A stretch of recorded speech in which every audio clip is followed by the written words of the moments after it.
Assalamu alaikum warahmatullahi wabarakatuh. Baada ya kumshukuru Allah subhanahu wa ta'ala na kutakia rehema na amani kipenzi chetu mtume wetu Mtume Muhammad sallallahu alaihi wasallam. Nimeuliza swali hapo, amesema nimeota nimetumbukia kwenye shimo la choo na nikatoka nikawa natapika kinyesi.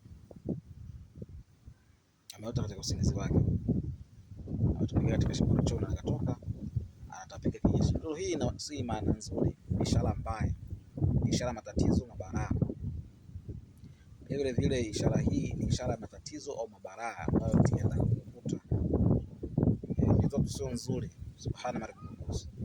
Ndoto hii ina maana yake si nzuri. Ni ishara matatizo au mabalaa ambayo yanahitajika kukukuta.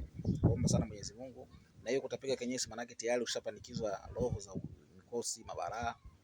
Ushaikuwa nusu katika mwili wako. Mabalaa tayari yamenia madhumuni. Ndoto hii umeonyeshwa maana kuna balaa atakayokukuta ama yashakukuta. Ndoto hii ni ndoto mbaya sana.